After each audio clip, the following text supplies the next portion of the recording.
Hello everyone, welcome to Lekhya talks. అందరూ ఎలా ఉన్నారండి?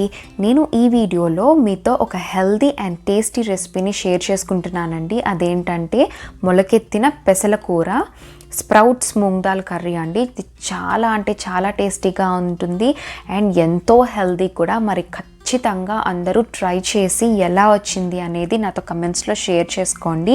ఇది చాలా చాలా బాగుంటుందండి. ఖచ్చితంగా ట్రై చేసి తీరాల్సిన recipe, one of my best recipes అని చెప్పుకోవచ్చు. మరి అయితే రెసిపీ చూసేద్దాం. దీనికోసం నేను ముందుగా పెసలు, ఒక 2 కప్స్ పెసలు ఓవర్ నైట్ నానబెట్టుకున్నానండి. వాష్ చేసేసి నానబెట్టుకున్నాను. ఆ నెక్స్ట్ డే మార్నింగ్కి ఇలా ఒక కన్నాలున్న గిన్నెలోకి వేసేసుకున్నానండి. వాటర్ లేకుండా అవి వేసేసుకున్నాను. ఆల్రెడీ కొంచెం స్ప్రౌట్స్ వచ్చాయి, చూసారా? మీ దగ్గర స్ప్రౌట్స్ బాక్స్ ఉంటే దాంట్లో అన్న వేసుకోవచ్చు. నా దగ్గర స్ప్రౌట్స్ బాక్స్ లేదు కాబట్టి నేను ఇలాంటి ఒక గిన్నెలో వేసి మూత పెట్టి ఓవర్ నైట్ అలా ఉంచేసాను. నెక్స్ట్ డేకి చక్కగా అలా మొలకలు వచ్చేసాయి. ఎక్కువ మొలకలు రాకపోతే ఇంకొంతసేపు ఇంకొక పూట ఎక్స్ట్రా అలా వదిలేసేయండి, మంచిగా మొలకలు వచ్చేస్తాయి. అవి పక్కన పెట్టేసుకోండి. ఇప్పుడు నేను ఇన్స్టెంట్ పాట్లో చేస్తున్నానండి. ఇది మీరు కావాలంటే ప్రెషర్ కుక్కర్లో కూడా ఈ కర్రీని చేసుకోవచ్చు.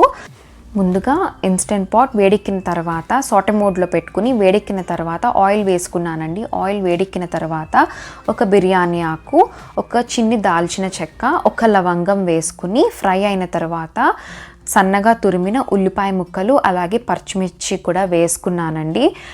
రుచికి సరిపడా ఉప్పు, కొంచెం పసుపు వేసుకుని సాట్ చేసుకుంటున్నాను. ఇవి బాగా ఫ్రై అయిపోవాలండి. ఉల్లిపాయ ముక్కలు గోల్డెన్ బ్రౌన్ కలర్లోకి వచ్చేంత వరకు మనం మూత పెట్టుకుని కుక్ చేసుకోవాలి. పచ్చిగా ఉంటే అస్సలు బాగుండదండి. సో ఉల్లిపాయలు చూసారా గోల్డెన్ బ్రౌన్ కలర్లోకి వచ్చేసాయి. తర్వాత నేను తురిమి పెట్టుకున్న టొమాటో ముక్కల్ని, 3 చిన్న సైజ్ టొమాటోల్ని కట్ చేసి వేసుకున్నానండి. మీరు కావాలంటే ప్యూరీ కూడా వేసుకోవచ్చు. అది కూడా వేగిన తర్వాత 1 టీ స్పూన్ అల్లం వెల్లుల్లి పేస్ట్ వేసుకోవాలండి.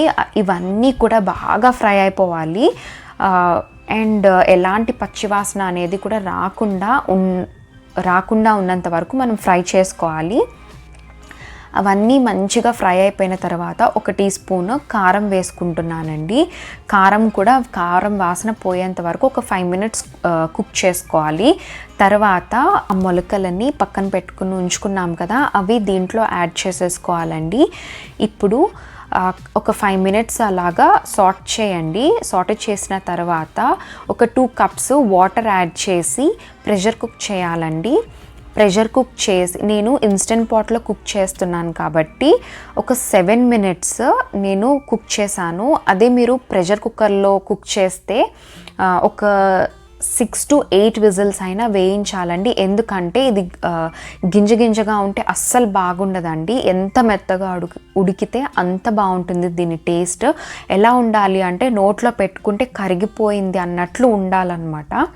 సో మీరు ప్రెషర్ కుక్కర్లో చేసేటప్పుడు ఒక 4 విజిల్స్ ఎక్కువైనా పర్వాలేదు, తక్కువ అయితే వేయించకండి. చూసారు కదా 7 మినిట్స్ పెడుతున్నానండి. ఇప్పుడు అది ప్రెషర్ కుక్ అయిపోయిన తర్వాత ప్రెషర్ రిలీజ్ చేసేసి లిడ్ ఓపెన్ చేసేసానండి. ఇప్పుడు దీని టెక్స్చర్ నేను చెక్ చేస్తున్నాను. చూసారా ఎంత సాఫ్ట్గా ఉడికిపోయిందో. ఇలా మెదిపితే జస్ట్ అలా ముట్టుకుంటే నలిగిపోయేటట్లు ఉండాలి. ఇప్పుడు దీంట్లో నేను 1 టీ స్పూన్ కసూరి మేతి వేసుకున్నానండి. అలాగే 1 టీ స్పూను వేయించి పెట్టుకున్న జీలకర్ర పొడి, ధనియాల పొడి 1 టీ స్పూను, అలాగే పావ్ భాజీ మసాలా 1/2 టీ స్పూన్ వేసుకున్నానండి. అన్నీ వేసి బాగా కలిపిన తర్వాత ఇది కూర కొంచెం లూజ్గా ఉంటేనే బాగుంటుందండి. ఎందుకంటే చల్లారిన తర్వాత మరీ గట్టిగా అయిపోతుంది. సో నేను ఇంకొక కప్పు వాటర్ యాడ్ చేసుకున్నాను. వాటర్ యాడ్ చేసి ఒక 5 మినిట్స్ కుక్ చేసిన తర్వాత తురిమి పెట్టుకున్న కొత్తిమీర యాడ్ చేసుకుని మీరు స్టవ్ ఆఫ్ చేసేసుకోవచ్చు. అంతే, కర్రీ అయితే రెడీ అయిపోయిందండి. చాలా టేస్టీగా ఉంటుంది. ఇది మీరు పైన కొంచెం నిమ్మరసం పిండుకొని ఉల్లిపాయ ముక్కలు పెట్టుకుని పావ్ భాజీ బ్రెడ్తో తిన్నా సరే చాలా బాగుంటుంది. అన్నంలోకి, కిన్వాలోకి, మిల్లెట్స్లోకి దేనికైనా సరే చాలా చాలా బాగుంటుందండి. ఇంకా చెప్పాలంటే ఇది ఉట్టినే అలా చాట్లాన తినేయచ్చు, అంత టేస్టీగా ఉంటుంది. మరి తప్పకుండా ట్రై చేసి ఎలా వచ్చింది అనేది నాతో కమెంట్స్లో షేర్ చేయండి. మీకు ఈ వీడియో నచ్చితే కనుక లైక్ లైక్ చేయండి, షేర్ చేయండి. అలాగే ఫస్ట్ టైం ఎవరైనా మన ఛానల్ని విజిట్ చేసుంటే మాత్రం ప్లీజ్ సబ్స్క్రైబ్ చేసుకోవడం అస్సలు మర్చిపోకండి. See you in my next video. Bye bye. Take care.